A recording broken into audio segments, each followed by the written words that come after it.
ঘুম থেকে উঠতে ইচ্ছা করে না? স্বপ্নে কারে দেখতেছিলা? মাহফুজা ভাবিকে? এত মানুষ থাকতে আমি মাহফুজা ভাবিলে কেন স্বপ্ন দেখবো?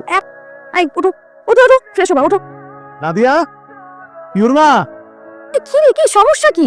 কলে পানি নাই তো, দারোয়ানকে বলো না একটু পানি ছাড়তে। হ্যালো জগলু ভাই, টমেটোটা ছাড়েন তো তাড়াতাড়ি।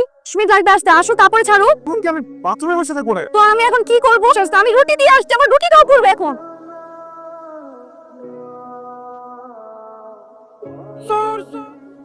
আমি সোর। আপনার ব্যবস্থা হলে কেন? সারাদিন কোথায় থাকো তুমি? ট্যাঙ্কিতে যে পানি নেই, আমি যে পুরো গোসলটা করতে পারলাম না, এই দায়িত্ব কার? 24 ঘন্টা খালি আপনাকে পানি ছাড়ুন। আপনি কিন্তু ভাই আপনাকে অনেক হ্যান্ডসাম লাগছে। থ্যাংক ইউ ভাবি। আপনার দেখার চোখ সুন্দর, আজকে আপনাকেও দেখতে সুন্দর লাগতেছে। আমি যাই। আচ্ছা আমি মাম্মাকে সব বলে দিব। আমাকে সব বলতে হয়? তাহলে আমাকে আইসক্রিম কিনে দাও। তাও ভালো। ভাই একটা আইসক্রিম দেন তো।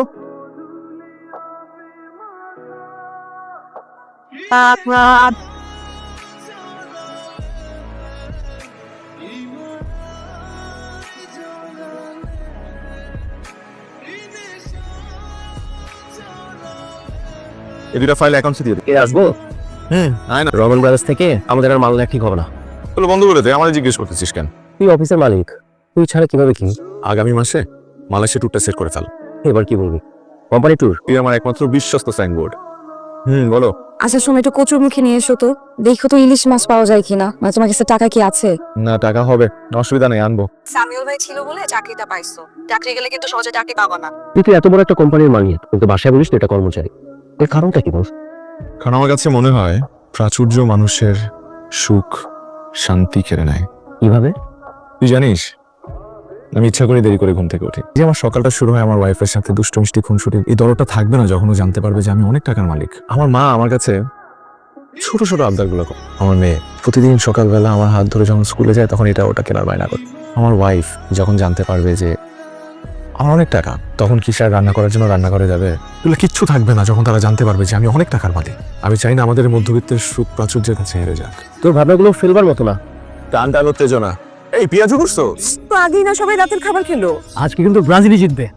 খালি দেখো না কয় হালি গোল খায়। নাও 7 নাও 7 নাও 7। হ্যাঁ প্লিজ আগে আমাদের লেভেলে আসো, তারপর 5 কারেন্ট চলে। বাবা এটা আরে 5 উঠছে। দেখাই তো হারিকেনি ভালো, তাই না? এই যে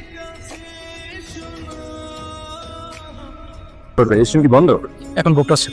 আমাদের স্যার লাঞ্চ অর্ডার ফ্যামিলির জন্য বুক করে রেখেছেন। সেভেন টু নেই না? এখানে ব্রাউনিটা কেমন? স্যার আমাদের এখানকার ব্রাউনিটা অনেক ভালো, আপনি ট্রাই করে দেখতে পারেন। আচ্ছা আমি একটা জিনিস খুশি, আমি তখনই তুমি আমাদেরকে নিয়ে খেতে বের হও, তখন যে রেস্টুরেন্টে যাই সেই রেস্টুরেন্টই ফাঁকা থাকে। হ্যাঁ রে, আমি না এটাও খেয়াল করেছি। কি বলবে? এটা আমি কি করে বলবো বলো? কিন্তু ভালোই লাগছে যে আশেপাশে কোনো মানুষ নেই, আমরা আমাদের মতো করে খেতে পারতাম। ফিল্ম না হয়েছে।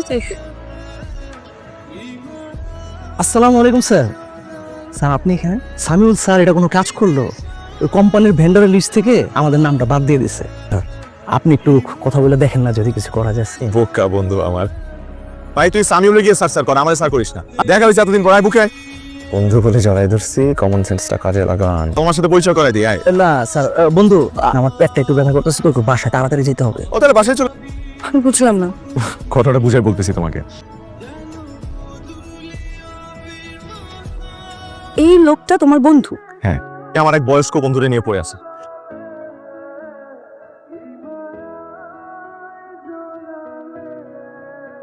করেন ভাবি, হুবহু রাকিব ভাইয়ের মতো। রাকিব ভাইয়ের মতো কি? ওটাই রাকিব ভাই আমার। মানে একটা সুন্দরী রমণী এসে আমার তাই পড়াই দিয়ে নিয়ে চলে গেল। আমার হাজবেন্ড মেয়ে মানুষের আশেপাশে ঘেসতেই পারে না। ভাবি গো, পুরুষ মানুষের কোনো বিশ্বাস নাই। আপনি কি রাকিব ভাইয়ের মোবাইলের পাসওয়ার্ড জানেন? কিছু না কিছু আপনি নিশ্চয়ই পেয়ে যাবেন। আপনার না রাতের ঘুমটা একটু কম হয়েছে ভাবি। তো চোখের একটা ভালো ডাক্তার দেখান, একটা চশমা নেন আপনি। ঠিক আছে ভাবি। আচ্ছা শোনো, তুমি এখন থেকে এই যে মাহফুজা ভাবির কাছ থেকে একটু দূরে থাকবা। আরে দেখলাম আমি উল্টা দিকে দৌড় দিই, কেন কোনো সমস্যা হবে? উনি বাসায় আসছিল, এসে উল্টাপাল্টা কথা কোন মেয়ের গাড়িতে করে। আলতু মহিলা।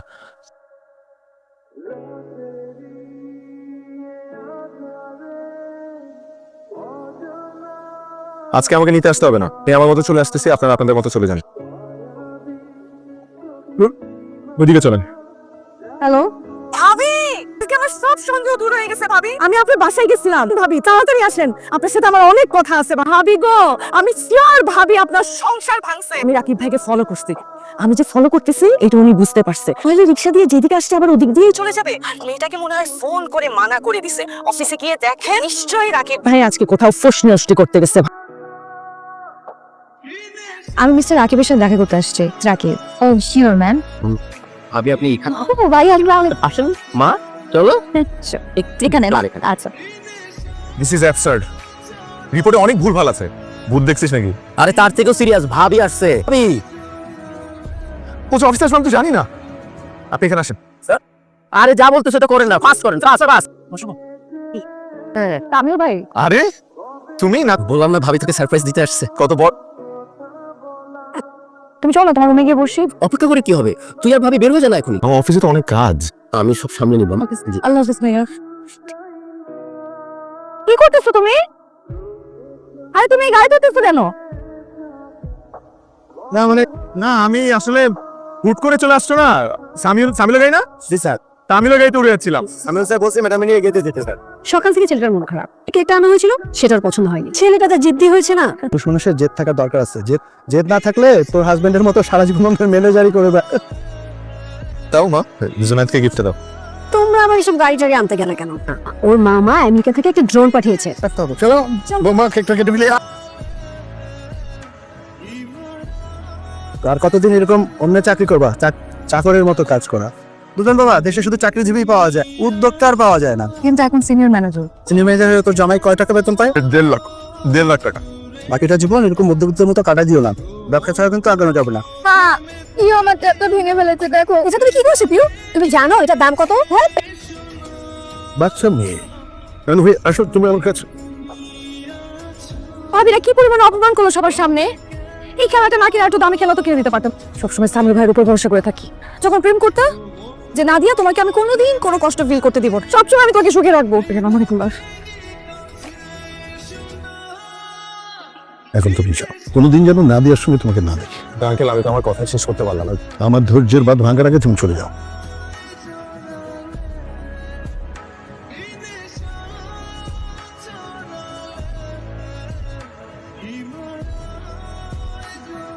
হ্যাঁ বলো।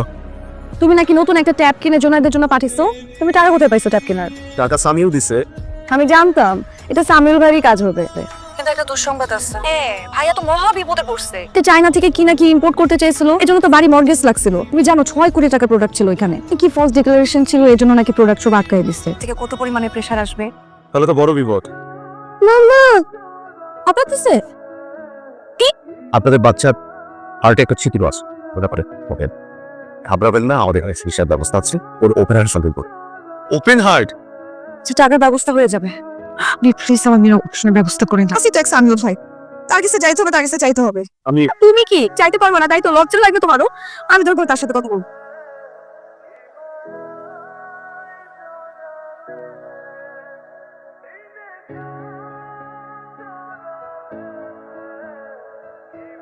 সহমত।